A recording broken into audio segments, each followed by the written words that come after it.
ഏറ്റവും ബേസിക് ആയിട്ടുള്ള ഈ രണ്ട് ഷേപ്പുകളുടെ വോളിയവും LSA TSA നമുക്കൊന്ന് കണ്ടുപിടിക്കാം. അപ്പോൾ ഒരു ക്യൂബിൻ്റെ എല്ലാ സൈഡുകളും ഈക്വൽ ആയതുകൊണ്ട് തന്നെ അതിൻ്റെ വോളിയം കാണാൻ വളരെ എളുപ്പമാണ്. ബേസ് ഏരിയ, ഇതിൻ്റെ ബേസ് എന്ന് വെച്ചാൽ ഒരു സമചതുരമാണ് അല്ലേ, അതായത് A സ്ക്വയർ ആണ്. അതിന് ഹൈറ്റ് കൊണ്ട് മൾട്ടിപ്ലൈ ചെയ്താൽ മതി. അപ്പോൾ A² വീണ്ടും ഒരു A കൊണ്ട് മൾട്ടിപ്ലൈ ചെയ്യുന്നു അല്ലേ, ഹൈറ്റും A തന്നെ ആയതുകൊണ്ട് A അതായത് A³. അപ്പോൾ ക്യൂബിൻ്റെ വോളിയം കാണാനുള്ള ഇക്വേഷൻ A³. ഇനി ക്യൂബിൻ്റെ LSA അതായത് ചുറ്റുമുള്ള ഏരിയ കാണാൻ. അപ്പോൾ ഇവിടെ ഒരു ഫേസ് ഉണ്ട്, A² ആണ് അതിൻ്റെ ഏരിയ. ഇവിടെ ഒരു ഫേസ് ഉണ്ട് A². ഇതിന് ഓപ്പോസിറ്റ് രണ്ട് ഫേസുകൾ കൂടെ ഉണ്ട് അല്ലേ. ടോപ്പും ബോട്ടും ഒഴിവാക്കിയാൽ 4 ഫേസ്, 4ൻ്റെയും ഏരിയ A². അപ്പോൾ 4 × A² ആണ് LSA. TSA എന്ന് പറയുമ്പോൾ എല്ലാ ഫേസിൻ്റെയും കൂടെ ഏരിയ, അതായത് മുകളിലും താഴെ ഓരോ A² കൂടെ വരും. ഇപ്പോൾ ടോട്ടൽ 6 A². ക്യൂബോർഡിൻ്റെ കേസിലേക്ക് വരുമ്പോൾ വോളിയം കാണാൻ ബേസ് ഏരിയ LB ആണ് അല്ലേ, കാര്യം ഇതിൻ്റെ ബേസ് ഒരു ലെങ്ത് ഇൻറ്റു ബ്രെഡ്ത്ത് റെക്റ്റാങ്കിൾ ആണ്. അതിനെ ഹൈറ്റ് കൊണ്ട് മൾട്ടിപ്ലൈ ചെയ്താൽ മതി. അപ്പോൾ LBH ആണ് വോളിയം.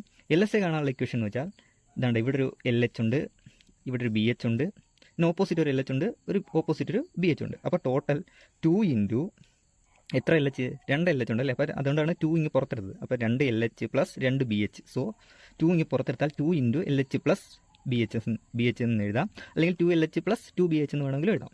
ഇനി TSA എന്ന് പറയുമ്പോൾ ഇതിൻ്റെ കൂടെ മുകളിലൊരു LB താഴെ ഒരു LB അല്ലേ, രണ്ട് ഫേസുകളും കൂടെ വരും. അപ്പോൾ 2 LBയും കൂടെ വരും. അപ്പോൾ 2 ഇങ്ങ് കോമൺ എടുത്തു കഴിഞ്ഞാൽ 2 × LH പ്ലസ് BH പ്ലസ് ടോപ്പും ബോട്ടും കൂടെ വരുമ്പോൾ ഒരു LB 2 കോമൺ എടുത്തു കഴിഞ്ഞാൽ